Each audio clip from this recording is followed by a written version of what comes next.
In 3, 2. Well, hello and welcome into New York's Asset Protection Roundtable. I'm Ben George.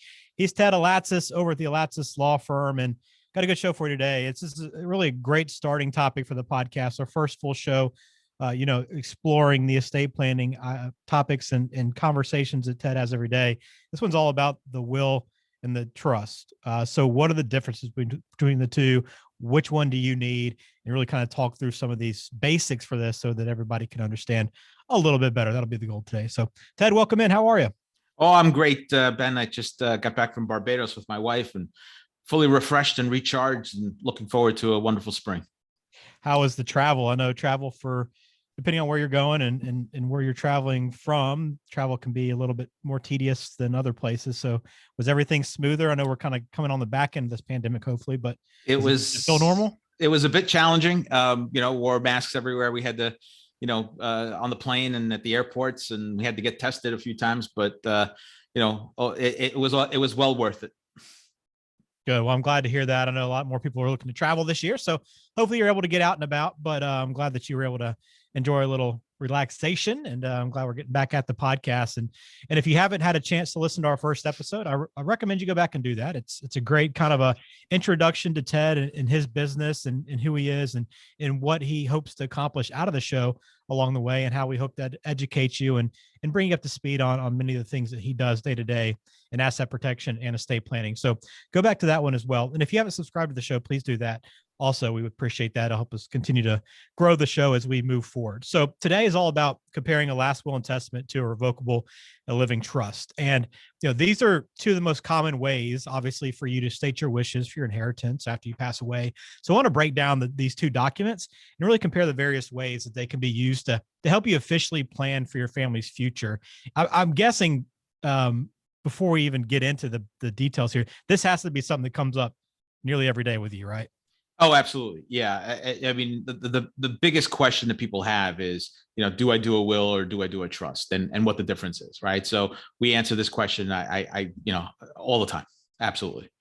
So let's start with the basics then. What exactly is the last will and testament, and then what is the trust? So a last will and testament kind of dates back, centuries, right? The idea is that it's a written statement that is generally subscribed in front of witnesses that states exactly what it is that you want to happen with the things that you own during your lifetime, right? So it's a statement that says, I want to leave XYZ to, either my children or to my spouse, or, some combination, or if I don't want to leave it to any of them specifically, to someone else. And that, has to be done in a certain format. And it's literally an expression of a last, your last statement of your wishes, right? So that's exactly what a last will and testament is. All right, on the trust side, how would you kind of quickly describe what a trust is? So a trust is kind of so trust is a different type of document, right? A trust is done while you're alive, and what it does is actually sets forth your ambitions and your desires for your estate while you're alive, and gives you the ability to modify it while you're alive. But eventually, because you've put your assets in that particular trust, does not require the onerous effects of probate, and allows your assets to go into your estate without having that requirement. And so your beneficiaries get it efficiently, and it's managed by the beneficiaries themselves. Okay, so that's a little background on what these two are. So when you're comparing the two, which is more complex? So from a drafting standpoint, it really depends on what the wishes are, right? Because at the end of the day, if you have very simple wishes, they both can be done relatively easily. And, it takes, some strategic planning, with your attorney, to put the documents together. So the answer isn't as easy as, well, trust is easier or a will is easier. It really has more to do with what the wishes are. Okay. So I can't answer that and say, the will is easier, the trust is easier. It really depends on what the wishes are. So there could be a very simple trust and there could be a complex will. Correct. Yeah, that's exactly right. And you can have a will that has a trust in it, right? So there are lots of permutations and variations that can affect that answer. Okay. Well, I know a lot of people that are thinking about or wanting to put an estate plan together and trying to decide what to do. Oftentimes it comes down to money, right? So Mhm. what are the costs involved in setting up each of these strategies? So, generally speaking, when a client comes into us and we're talking about a basic will, and that's usually what everybody likes to call their will, a basic will. And a lot of times it's not, but they think it is. So a basic will, can run you about $1,000, roughly. Whereas a basic trust probably runs double that, right? Depending on the complexities. There are additional costs sometimes associated with the trust. And that has a lot to do with the funding of it, right? So it's about, if you have a some real property and you need to put the deed in the trust, or you need to do some other transfers, then there are additional costs associated with that. Those are costs you don't necessarily incur when you're doing a will, but they're costs that are deferred to your beneficiaries to incur later, right? So while there are costs, while a will may cost you less in the short term, it may cost your family more in the long term. Right. And those are some things you have to discuss with your attorney as you're laying it out and figuring out what's best for you. And that's important to know. What about the administration process of these documents? Can you kind of give me a little detail into what exactly takes place and kind of how it all works? So let's talk about probate, right? Because that's the buzzword that drives people to wanting to talk about trusts. In New York, if you're going to take a will and use the will as your device for estate planning, what has to happen once you're gone is that your executor, the person who you've named to put in charge to manage what the will says, has to take that will, submit it to court, and go through a process called probate. Literally, it means proving that the will is valid, right? So there are certain statutory requirements with every will, and the court has to review that those requirements have been met. The beneficiaries that are named in the will all have to receive notice, so that if they feel that they were, shortchanged in the will, or they feel they were cut out or dealt with unfairly, they could theoretically challenge the validity of the will. Individuals who would ordinarily receive, from your estate if you did not have a will, and if you died intestate, they also would have certain rights. And so there's a long process that of probate that is involved with administering a will. That's probate. I feel like probate is something we'll talk about quite a bit during this podcast, right? No, absolutely. And during the the last couple of years, as a result of the COVID pandemic, delays have occurred that are beyond the norm with regards to probating wills. And so we have estates that have been waiting a year and a half to receive what are called letters testamentary, which is the legal authority to execute the will. So it's been a mess. That's crazy because, yeah, I mean, you think about all the areas that the pandemic has affected, and I don't think anybody really thinks about, hey, well, the probate court and having to deal, like, families dealing with this and having to draw it out even longer. It doesn't really come to mind, but that's fascinating that had made such an impact in that area as well. Yeah, and if you think about it, it is a little bit logical, right? Because you had everyone working remotely in the courthouse for a long period of time. You had so that caused certain delays, and then you had 3 to 4 times as many deaths in any given year, over the last couple of years, and so increased volume, less productivity leads to delays. It's actually kind of logical that would happen. Yeah, that makes a lot of sense. It's just not something that would come to mind right away, but it absolutely is logical. All right. With the trust too, that eliminates, when you talk about the administration process, that does that eliminate completely probate? Yeah, absolutely. And that is by far, especially with the living trust or a revocable trust, those terms are used interchangeably. It eliminates that process completely, right? And it keeps the family structure, specifically with families, but it doesn't have to necessarily be families. It keeps the assets from having to go through that whole probate process, makes it possible to efficiently administer the estate. And if you had, for example, a house and that needed to be sold, it could be done right away, right, without having to worry about the probate process.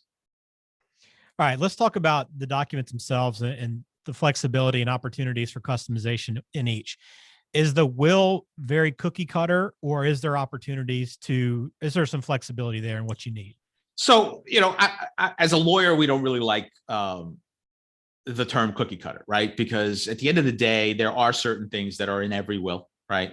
But every will is different too, right? So there's lots of language that can be modified and changed and customized to your specific circumstance, right? Because not everyone has the cookie cutter family, right? So the idea is that what you want to do is be able to, reasonably and flexibly modify documents to fit your specific, situation.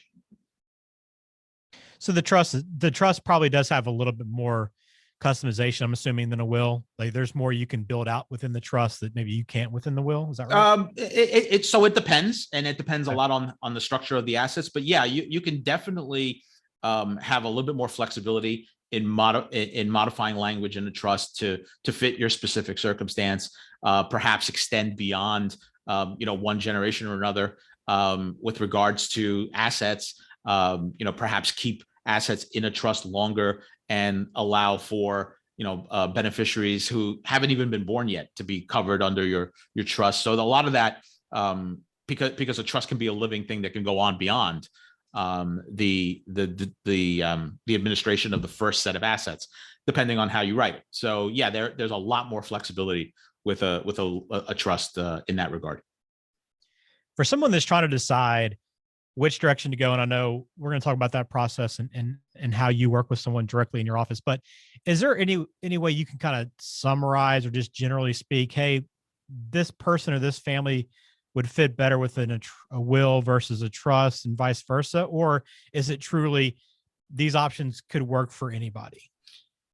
So I think the first thing that, the first question I think that I look at when people come in to talk about the difference between a will and a trust is what is the overall objective, right? Is the idea that they want to have something that they don't necessarily want to have to change a lot. They want to make sure that their beneficiaries are going to be taken care of. They want to be able to have control while they're alive and flexibility while they're alive. And they want everything to just kind of be administered smoothly.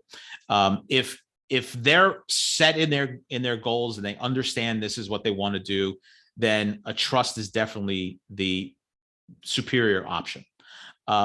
When a client comes in and they're not really sure, right? Or they have some general idea of what they want to do with their estate, but they're not sure if they are definitively inclined to keep it that way, then maybe a will is a better fit.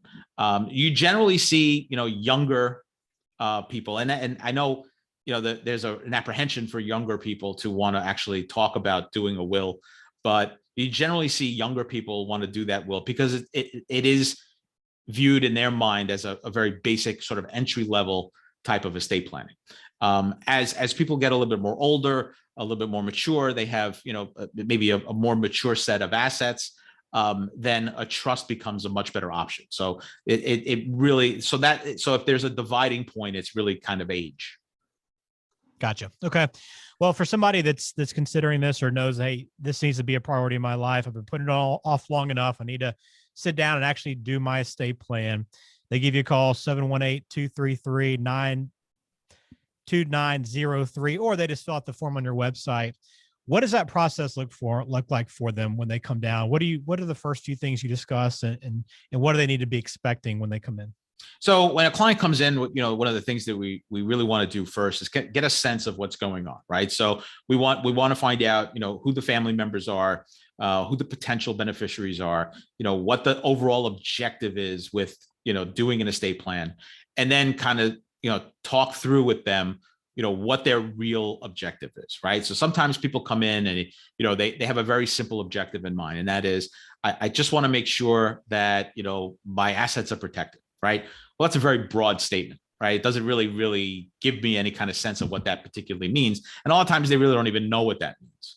So, when we sit down with our clients, we go through all that and kind of explain, both options, and then talk about, how to best approach that objective. Okay. So when they come in, We figure out what the objective is. We figure out what their overall goal is, what they really mean by making sure that my assets are protected, and then, offer a plan that makes the most sense for them.